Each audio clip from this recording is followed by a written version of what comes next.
Chris Kehler from Chris Kehler Holistic here again. We're going to stray a little bit from the whole energy realm of things that we normally talk about. We're going to talk about nutrition today, okay, the importance of minerals within your body. Now, within my clinic, I'm always doing energy work to do healings and so forth, but quite often we might need a supplement. Now, instead of the vast amount of herbs that are available for you to take, such as milk thistle and dandelion, all these different herbs, I like to stay within the minerals, because ultimately the mineral composition in your body, a balanced mineral composition, is going to be the best for your health. Now, hormones in our body are driven by minerals. If your minerals are balanced, your hormones are going to be balanced. So that's why I like to stick with minerals. So here you can see I do carry a good line of minerals.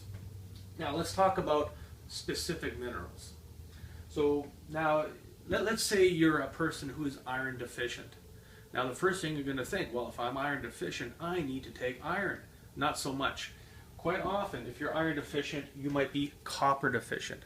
Copper aids iron to absorb into your red blood cells. So there, if the balance of copper and iron is out, you may have iron building up in different areas of your body because it's not absorbing into the red blood cells. This is called hemochromatosis.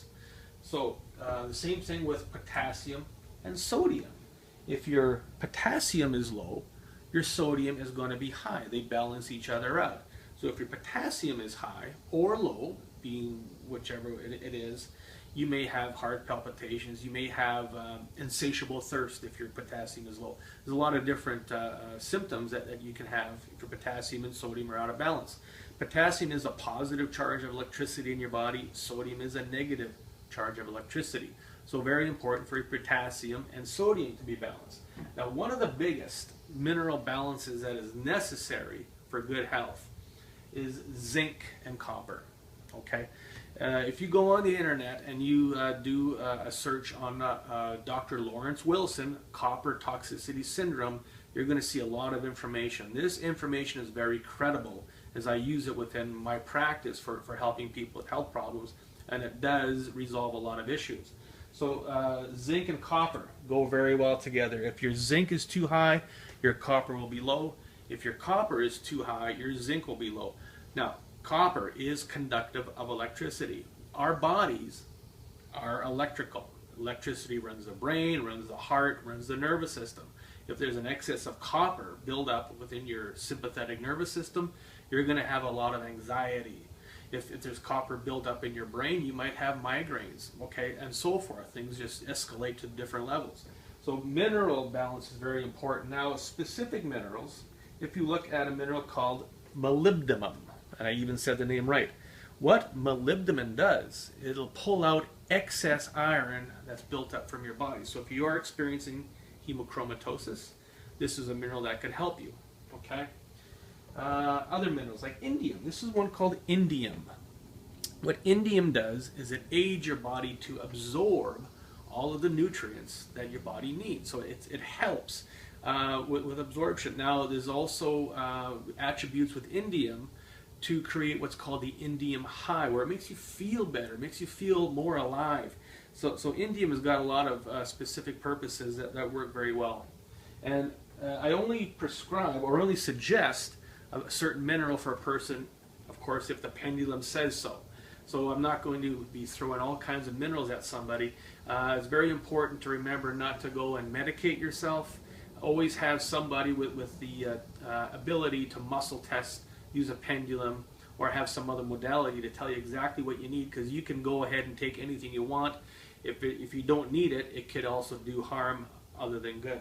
Platinum is another very, very big mineral. Platinum is used a lot within chemotherapy for cancer. So we use platinum for people who are experiencing cancer symptoms or cancer diagnosis to help the aid to cure cancer.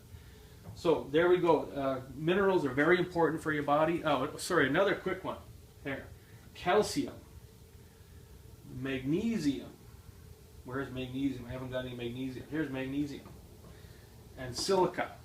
All are very important for the absorption of calcium. So silica and magnesium will help calcium to absorb.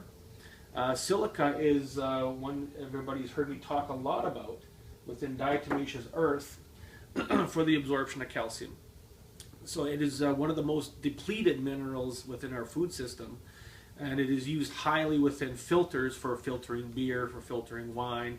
The thin paper discs that you get that's made of silica, made of diatomaceous earth, and by filtering it you get a high amount of silica within the beer. So it doesn't mean that beer is very good for you, it just means that this is where the silica is coming from. So there we have it, a good show of what minerals can do for you, can help with your health. Again, have somebody muscle test, have somebody douse with a pendulum. Chris Kehler out.